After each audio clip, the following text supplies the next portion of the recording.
Welcome to Sudheer edutech YouTube channel. నేను మీ సుధీర్ సార్ని. 2024 July 16 ఇవాళ కరెంట్ అఫైర్స్. ఫస్ట్ క్వశ్చన్, సముద్ర గర్భంలో రామసేతు వంతెన నిజమే అని ఏ ఉపగ్రహం ద్వారా తెలిసినది? సముద్ర గర్భంలో రామసేతు వంతెన నిజమేనని ఐస్ శాట్ అనే ఉపగ్రహం ద్వారా తెలిసిందనమాట. ఈ వివరాలను ఎవరు వెల్లడించారంటే ఇస్రో వెల్లడించిందనమాట. ఈ సముద్ర గర్భంలో రామసేతు వంతెన నిజమైనటువంటి విషయం మనకు వెల్లడించినటువంటి అంతరిక్ష సంస్థ ఏదంటే ISRO, Indian space research organisation. ఇది దేని ఆధారంగా మనకు ఆ వివరాలు తెలిపిందంటే కనుక అమెరికా యొక్క ఐశాట్ 2 అనే ఉపగ్రహం ద్వారా ఈ వివరాలు తెలపడం జరిగిందనమాట. ఈ రామసేతు అనేటువంటిది భారత్ శ్రీలంక మధ్య ఉంటుంది. రామసేతు పొడవు 29 కిలోమీటర్లు. రామసేతు సముద్ర గర్భం నుంచి 8 మీటర్ల ఎత్తులో ఉంటుందన్నమాట. సముద్ర గర్భం నుంచి 8 మీటర్ల ఎత్తులో ఉంటుంది రామసేతు అనేటువంటిది. అదేవిధంగా 99.98% మునిగినట్లుగా తెలిపిందనమాట. 99.98% మునిగినట్లుగా రామసేతు తెలిపిందనమాట. ఈ రామసేతు అనేటువంటిది భారతదేశంలోని రామేశ్వరం ద్వీపంలోని ధనుష్కోటి నుంచి శ్రీలంకలోని మన్నార్ సింధు శాఖలోని ధనుష్కోటి, ఇక్కడైతే రామేశ్వరంలోని ధనుష్కోటి భారత్, అక్కడైతే కనుక మన్నార్ సింధు శాఖ వరకు విస్తరించి ఉందన్నమాట ఈ బ్రిడ్జి, గుర్తుపెట్టుకోవాలి. ఈ వివరాలు మనకి న్యూస్ పేపర్లో వెల్లడించడం జరిగింది ఈరోజు. చాలా వెరీ ఇంపార్టెంట్ సైంటిఫిక్గా రామసేతు అనేటువంటిది నిజమైనటువంటి విషయాన్ని మనకు, ఎందుకంటే ఇతర దేశాల్లో ప్రయోగించినటువంటి అంతరిక్ష ప్రయోగం అది ఐశాట్ 2 అనేటువంటి ఉపగ్రహం. దాని ద్వారా మన ఇస్రో ఈ వివరాలన్నీ కూడా తెలపడం జరిగిందనమాట. కాబట్టి గుర్తుపెట్టుకోవాలి.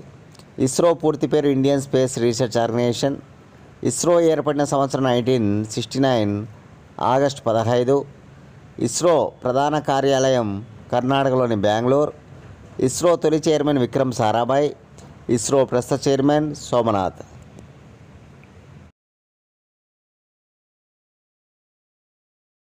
సెకండ్ క్వశ్చన్, చంద్రునిపై శాటిలైట్ నావిగేషన్ వ్యవస్థను ఏర్పాటు చేయాలని నిర్ణయించిన దేశం ఏది?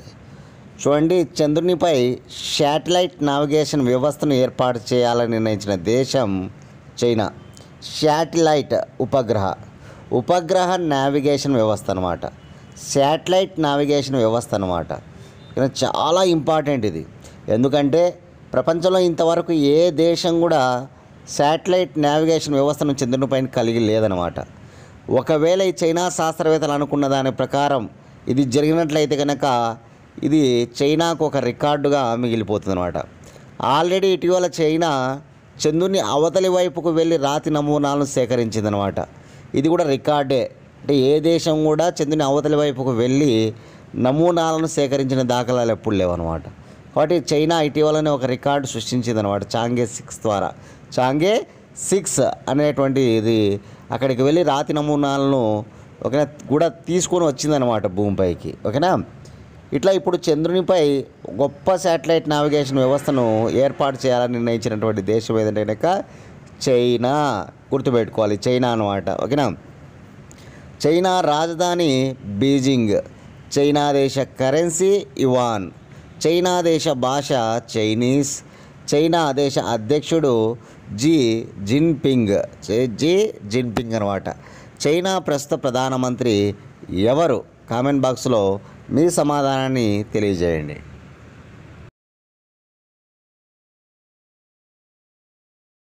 థర్డ్ క్వశ్చన్, 34 ఏళ్ల తర్వాత తెరుచుకున్న ఉమా భగవతి ఆలయం ఎక్కడ కలదు? 34 ఏళ్ల తర్వాత తెరుచుకున్న ఉమా భగవతి ఆలయం జమ్మూ కాశ్మీర్లో ఉంటుంది. జమ్మూ కాశ్మీర్లో ఒక పురాతనమైన ఆలయం అన్నమాట. ఇది ఇప్పుడు 34 ఏళ్ల తర్వాత తెరుచుకుందనమాట. 1990లో ఈ దేవాలయాన్ని కూల్చివేయడం జరిగింది. దాని తర్వాత ఇక్కడ మళ్ళీ ఉమాదేవి యొక్క విగ్రహాన్ని ప్రతిష్ఠించారనమాట. ఈ ఉమాదేవి యొక్క విగ్రహాన్ని రాజస్థాన్ నుంచి తెప్పించి దాన్ని అక్కడ ప్రతిష్ఠించి మళ్ళీ తిరిగి ఈ గొప్పగా ఈ ఆలయాన్ని పునరుద్ధరించడం జరిగిందనమాట. కాబట్టి మళ్ళీ తిరిగి తెరిపించారనమాట. కానీ ఇక్కడ పూజలు ఎవరు నిర్వహించారంటే కనుక హోంశాఖ సహాయ మంత్రి అయినటువంటి నిత్యానంద్, హోంశాఖ సహాయ మంత్రి నిత్యానంద్ ఇక్కడ పూజలు నిర్వహించడం జరిగిందనమాట. హోంశాఖ మంత్రి అంటే అమిత్ షా అని మనందరికీ తెలుసు. హోంశాఖ సహాయ మంత్రి ఎవరంటే కనుక నిత్యానంద్ అనమాట. ఆయన ఇక్కడ ఈ దేవాలయాన్ని తిరిగి తెరిపించి అక్కడ పూజలు నిర్వహించడం జరిగిందనమాట. కాబట్టి గుర్తుపెట్టుకోవాలి, మన దేశ సంస్కృతిలో భాగంగా ఆలయాలు అనేటువంటిది కూడా ఉంటుంది. కాబట్టి కొన్ని గొప్ప గొప్ప ఆలయాలు, గొప్ప గొప్ప ఉత్సవాలు, గొప్ప గొప్ప గిరిజన పండగలు ఇట్లాంటివి ఏవైనా వచ్చినప్పుడు మనం తెలుసుకోవాలి. కాబట్టి జమ్మూ కాశ్మీర్లో పురాతన ఆలయంగా చెప్పుకునేటువంటి ఒక ఆలయం ఉమా భగవతి ఆలయం, దీన్ని తిరిగి తెరిపించడం జరిగిందనమాట. చాలా ఇంపార్టెంట్. ఎన్నేళ్ల తర్వాత? 34 ఏళ్ళ తర్వాత 1990లో కూల్చివేయబడింది అనమాట. గుర్తుపెట్టుకోవాలి. జమ్మూ కాశ్మీర్ రాజధాని శ్రీనగర్ అండ్ జమ్మూ. శ్రీనగర్ అనేది వేసవికాల రాజధాని, జమ్మూ అనేది శీతాకాల రాజధాని. జమ్మూ కాశ్మీర్ భాషలు 5 ఉంటాయి. అధికార భాషలు 5 అనమాట. 1 హిందీ, 2 ఉర్దూ, 3 కాశ్మీరీ, 4 డోగ్రీ, 5 ఇంగ్లీష్. హిందీ, ఇంగ్లీష్, కాశ్మీరీ, ఉర్దూ, డోగ్రీ అనమాట. 5 అధికార భాషలు ఉంటాయి జమ్మూ కాశ్మీర్కు. ఈ జమ్మూ కాశ్మీర్ కేంద్రపాలిత ప్రాంతం కాబట్టి లెఫ్టినెంట్ గవర్నర్ ఉంటారు. కాబట్టి లెఫ్టినెంట్ గవర్నర్ పేరు గుర్తుపెట్టుకోవాలి, మనోజ్ సిన్హా. ఇటీవలనే జమ్మూ కాశ్మీర్ లెఫ్టినెంట్ గవర్నర్కి కొన్ని ప్రత్యేక అధికారాలు కల్పించినట్లుగా మనం చెప్పుకున్నాం అనమాట. జమ్మూ కాశ్మీర్ లెఫ్టినెంట్ గవర్నర్కి చాలా ఇంపార్టెంట్, గుర్తుపెట్టుకోవాలి. ఓకేనా? రైట్. జమ్మూ కాశ్మీర్ ఎప్పుడు కేంద్రపాలిత ప్రాంతంగా చేయడం జరిగింది? కామెంట్ బాక్స్లో మీ సమాధానాన్ని తెలియజేయండి. జమ్మూ కాశ్మీర్ రాష్ట్రంగా ఉండేది, దాన్ని కేంద్రపాలిత ప్రాంతంగా చేయడమే కాకుండా జమ్మూ కాశ్మీర్ నుంచి లడాఖ్ను వేరు చేశారనమాట. అది ఏ సంవత్సరం, ఏ తేదీ? చాలా ఇంపార్టెంట్ అనమాట. జమ్మూ కాశ్మీర్, లడాఖ్లు ఎప్పుడు ఏర్పడ్డాయి?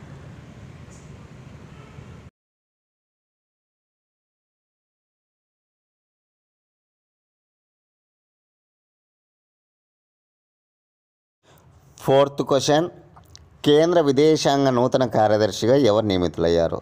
చాలా ఇంపార్టెంట్, న్యూ అపాయింట్మెంట్స్లో నోట్ చేసుకోవాలి. కేంద్ర విదేశాంగ నూతన కార్యదర్శి ఫారిన్ సెక్రటరీ అనమాట. ఎవరు అంటే కనుక ఇక్కడ విక్రమ్ మిశ్రీ.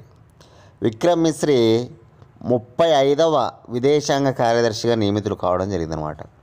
34వ విదేశాంగ కార్యదర్శిగా ఉన్నటువంటి వినయ్ మోహన్ స్థానంలో విక్రమ్ మిశ్రీ నియమితులు కావడం జరిగింది. ఇతను 1989 ఐఏఎస్ బ్యాచ్కు చెందినటువంటి వ్యక్తి అనమాట. 1989 ఐఏఎస్ బ్యాచ్ అనమాట. ఇప్పుడు ఆయన చాలా వెరీ ఇంపార్టెంట్గా విదేశాంగ మంత్రి అంటే కనుక జైశంకర్ మనందరికీ తెలుసు. విదేశాంగ కార్యదర్శిగా నియమితులైంది విక్రమ్ మిశ్రీ. న్యూ అపాయింట్మెంట్లో నోట్ చేసుకోండి, సరిపోతుంది.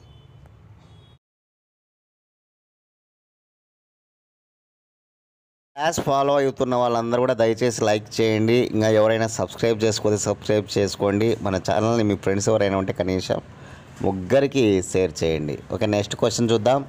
బిఎస్ఎన్ఎల్ సిఎండిగా ఎవరు నియమితులయ్యారు? బిఎస్ఎన్ఎల్ చైర్మన్గా నియమితులైన వారు ఎవరంటే కనుక జెరార్డ్ రవి అనమాట. Chairman and managing director. CMD అంటే చైర్మన్ అండ్ మేనేజింగ్ డైరెక్టర్ 2 అనమాట, గుర్తుపెట్టుకోవాలి. అంటే చైర్మన్గా, మేనేజింగ్ డైరెక్టర్గా ఎవరు నియమితులయ్యారు బిఎస్ఎన్ఎల్ కంటే కనుక జెరార్డ్ రవి అనమాట.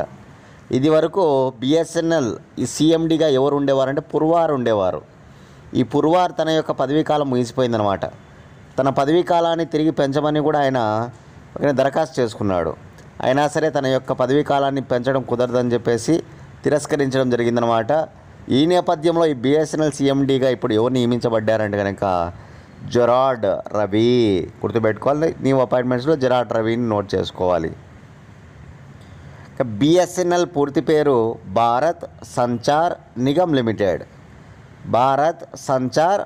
లిమిటెడ్ అనమాట. బిఎస్ఎన్ఎల్ ఏర్పడిన సంవత్సరం 2000. బిఎస్ఎన్ఎల్ ప్రధాన కార్యాలయం న్యూఢిల్లీ. బిఎస్ఎన్ఎల్ ప్రస్తుత చైర్మన్ జెరార్డ్ రవి.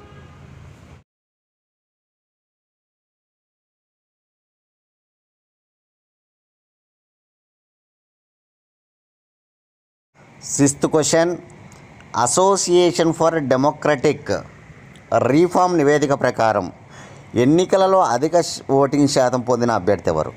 చూడండి, ఇటీవల ఆంధ్రప్రదేశ్ అసెంబ్లీ ఎన్నికలు మనందరికీ తెలుసు. దీని ప్రకారం ఓటింగ్ శాతం ఎక్కువగా ఏ అభ్యర్థులు పొందడం జరిగింది అనేది ఇక్కడ మనకి ఈ నివేదిక తెలుపుతుందన్నమాట. టాప్ 4 నోట్ చేసుకోండి. ఇక్కడ ఉన్నారు టాప్ 4 మెంబర్స్. ఒకసారి చెప్తా. Top 4: top 1 Vamsikrishna Srinivas, top 2 Nimmala Ramanaidu, top 3 P Narayana, top 4 Palla Srinivasarao అనమాట. ఈ నలుగురు కూడా ఓటింగ్ శాతం అత్యధికంగా నమోదు చేసిన అభ్యర్థులు అనమాట. వంశీకృష్ణ శ్రీనివాస్ 70.24% ఓటింగ్తో టాప్లో ఉన్నాడు. 70.24% విశాఖపట్నం నుంచి. నిమ్మల రామానాయుడు వచ్చేసి 69.30% ఓటింగ్తో రెండవ స్థానంలో ఉన్నాడు. 69.30%తో. ఇతను ఎక్కడి నుంచి అంటే కనుక పాలకొల్లు అనమాట. నెంబర్ 3 పొంగూరు నారాయణ. టాప్ 3లో ఎవరున్నా అంటే పొంగూరు నారాయణ, పి నారాయణ 68.99% ఓటింగ్తో 68.99% ఓటింగ్తో టాప్ 3లో ఉన్నాడు. నెల్లూరు నియోజకవర్గం నెల్లూరు అనమాట. టాప్ 4 పల్లా శ్రీనివాస్ 67.30%తో టాప్ 4లో ఉన్నాడనమాట. నియోజకవర్గం గాజువాక.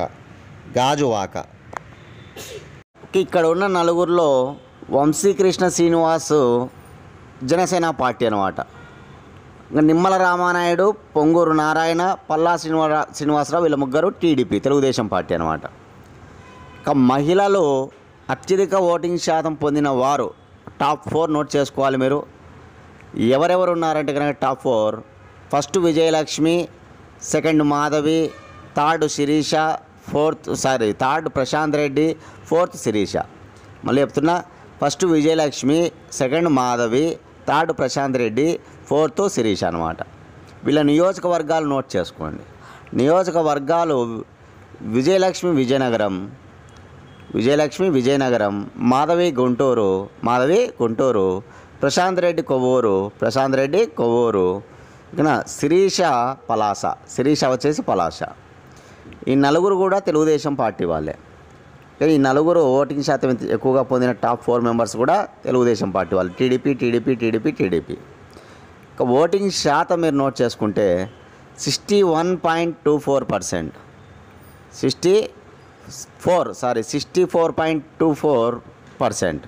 64.24%. ఇక 61.58%. సెకండ్ 61.58%. థర్డ్ 61.48%. ఫోర్త్ 60.44%. ఫోర్త్ వచ్చేసి 60.44% అనమాట. ఇవి ఓటింగ్ శాతాలు అనమాట, గుర్తుపెట్టుకోవాలి. 7th question, zoological survey of India ఆంధ్రప్రదేశ్లో ఎక్కడ ఏర్పాటు చేయబోతున్నారు? చూడండి, జులాజికల్ సర్వే ఆఫ్ ఇండియాను ఆంధ్రప్రదేశ్లో అమరావతిలో. చూడండి, ఆంధ్రప్రదేశ్ రాజధాని అమరావతి. ఓకేనా. గత టీడీపీ హయాంలో అమరావతిని రాజధానిగా చేసుకున్నారు వాళ్ళు. అప్పుడు అక్కడ జులాజికల్ సర్వే ఆఫ్ ఇండియా ఏర్పాటు చేయబోతూ ఉన్నట్లుగా అప్పుడే ప్రకటన వచ్చిందనమాట. కానీ తర్వాత వైసీపీ గవర్నమెంట్ అధికారంలోకి రావడం, 3 రాజధానులు తెరపైకి తేవడం చేత ఆ ప్లాను అంటే ఆ జులాజికల్ సర్వే ఆఫ్ ఇండియా వాళ్ళు వెనక్కి వెళ్ళిపోవడం జరిగిందనమాట. కాబట్టి ఇప్పుడు మళ్ళీ టీడీపీ అధికారంలోకి వచ్చింది. ఇక్కడ ముఖ్యంగా ఇప్పుడు ఉన్నటువంటి ఎన్డీఏ కూటమిలో అతిపెద్ద రెండవ పార్టీగా తెలుగుదేశం పార్టీ ఉందన్నమాట. కాబట్టి బీజేపీ గవర్నమెంట్ తెలుగుదేశం పార్టీకి బాగా ప్రాధాన్యత ఇవ్వడం జరుగుతూ ఉంది.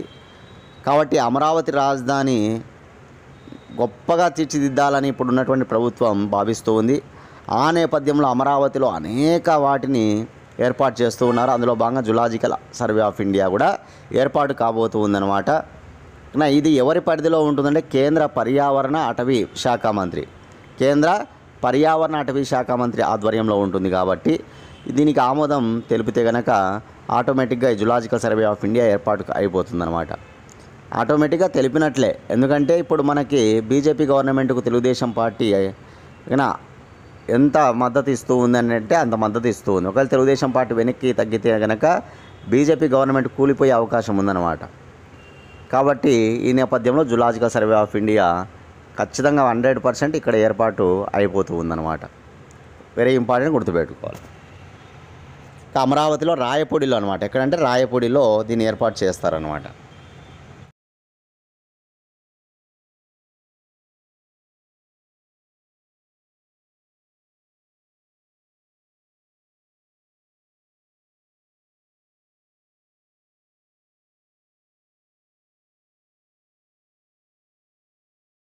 ఎయిత్ క్వశ్చన్, 2014-2023 మధ్య దశాబ్దంలో స్టేట్ బ్యాంక్ ఆఫ్ ఇండియా ఎన్ని ఉద్యోగాలు కల్పించినట్లు తెలిపింది? State bank of India 125 million ఉద్యోగాలు కల్పించినట్లుగా తెలిపిందనమాట. 2014-2023 అంటే దశాబ్ద కాలంలో స్టేట్ బ్యాంక్ ఆఫ్ ఇండియా కల్పించిన ఉద్యోగాలు ఎన్ని అంటే కనుక 125 మిలియన్ ఉద్యోగాలు అనమాట. చాలా ఇంపార్టెంట్, గుర్తుపెట్టుకోవాలి. 125 మిలియన్ ఓకేనా ఉద్యోగాలను కల్పించినట్టుగా స్టేట్ బ్యాంక్ ఆఫ్ ఇండియా తెలపడం జరిగింది. గత దశాబ్దంతో పోలిస్తే ఈ 2014-2023 అనేటువంటి దశాబ్దం ఉంది కదా, 4.3 రెట్ల ఉద్యోగాలను కల్పించిందంట. గత దశాబ్దంతో పోల్చినప్పుడు ఈ దశాబ్దంలో 4.3 రెట్ల అధిక ఉద్యోగాలను కల్పించినట్లుగా తెలపడం జరిగిందనమాట. ఇది గుర్తుంచుకోవాలి. SBI state bank of India, SBI ఏర్పడిన సంవత్సరం 1955. ఎస్బీఐ ప్రధాన కార్యాలయం ముంబై, మహారాష్ట్ర. ఎస్బీఐ ప్రస్తుత చైర్మన్ దినేష్ కుమార్ ఖరా. గుర్తుపెట్టుకోవాలి. ఎస్బీఐ చైర్మన్ ఎవరంటే కనుక దినేష్ కుమార్ ఖరా. ఎస్బీఐ తొలి చైర్మన్ ఎవరు? ఎస్బీఐకి తొలి చైర్మన్ ఎవరు? కామెంట్ బాక్స్లో మీ సమాధానాన్ని తెలియజేయండి. అందరూ కూడా చూద్దాం. తెలంగాణ రాష్ట్రంలో ఎవరి కోసం కాటమయ్య రక్షణ కిట్ల కవచం ప్రారంభించారు? కాటమయ్య రక్షణ కిట్ల కవచం అన్నమాట. చాలా ఇంపార్టెంట్. తెలంగాణ రాష్ట్రంలో ఎవరైతే కల్లుగీత కార్మికులు ఉంటారో వారు చెట్లు ఎక్కడం మనం చూస్తూ ఉంటాం. కొంతమంది చెట్లు ఎక్కుతూ ప్రమాదవశాత్తు పడి మరణించిన వాళ్ళు కూడా ఉన్నారనమాట. కాబట్టి అవన్నీ కూడా జరగకుండా వారికి రక్షణ కల్పించడం కోసం తీసుకొచ్చిన అత్యంత గొప్ప కిట్ అన్నమాట ఇది. కానీ కాటమయ్య రక్షణ కిట్ల కవచం అన్నమాట. ఏ రాష్ట్రం? తెలంగాణ రాష్ట్రంలో. గుర్తుపెట్టుకోవాలి. దీనిని ముఖ్యమంత్రి రేవంత్ రెడ్డి ఎక్కడ ప్రారంభించాడు ఈ కిట్ల పంపిణీ కార్యక్రమాన్ని అంటే కనుక రంగారెడ్డి జిల్లాలోని అబ్దుల్లాపూర్ మెట్ మండలంలోని లస్కర్గూడ గ్రామంలో. రంగారెడ్డి జిల్లాలోని అబ్దుల్లాపూర్ మెట్ మండలంలోని లస్కర్గూడ గ్రామంలో ఈ కిట్ల పంపిణీ కార్యక్రమాన్ని తెలంగాణ ముఖ్యమంత్రి రేవంత్ రెడ్డి ప్రారంభించడం జరిగిందనమాట. ఈ విషయాన్ని నోట్ చేసుకోవాలి. తెలంగాణ రాష్ట్ర సంబంధించిన సమాచారంలో భాగంగా నేటి క్లాస్లో కూడా మనం ఒకటి చెప్పాం. అక్షరాస్యత ప్రాజెక్టు కింద తెలంగాణలోని ఏ గ్రామం ఎంపికైంది? అక్షరాస్యత ప్రాజెక్టులో భాగంగా తెలంగాణలోని ఏ గ్రామం ఎంపికైంది? కామెంట్ బాక్స్లో మీ సమాధానాన్ని తెలియజేయండి అందరూ కూడా. మన ఛానల్ నుంచి 1 ఇయర్ కరెంట్ అఫైర్స్ రెడీ ఉన్నాయి. కావాలనుకున్న వాళ్ళు 8186006848 అనే నెంబర్కి 100 రూపీస్ ఫోన్పే చేసి అదే నెంబర్కి స్క్రీన్ షాట్ పెట్టండి. 24 గంటల లోపల పీడిఎఫ్ ఫైల్ పంపిస్తాం. డేట్ టు డేట్ విత్ ఎక్స్ప్లెనేషన్తో ఉంటాయి. 1 ఇయర్ కరెంట్ అఫైర్స్ అనమాట. ఓకేనా? బల్క్గా కేవలం 100 రూపాయలకు అందిస్తున్నాం కాబట్టి అందరూ యూటిలైజ్ చేసుకోండి. లాస్ట్ క్వశ్చన్ చూద్దాం. పోషకాహార లోపం నివారణకు తీసుకోవాల్సిన జాగ్రత్తలపై అంగన్వాడీ కేంద్రాలకు ప్రచురించిన పుస్తకమేది? ఓకేనా? పోషకాహార లోపం నివారణకు తీసుకోవాల్సిన జాగ్రత్తలపై అంగన్వాడీ టీచర్లకి ఏఎన్ఎంలకి ప్రచురించిన పుస్తకం న్యూట్రిషన్ ఛాంపియన్ అన్నమాట. Nutrition champion. ఓకేనా? దీనిని యూనిసెఫ్ మరియు జాతీయ ఆరోగ్య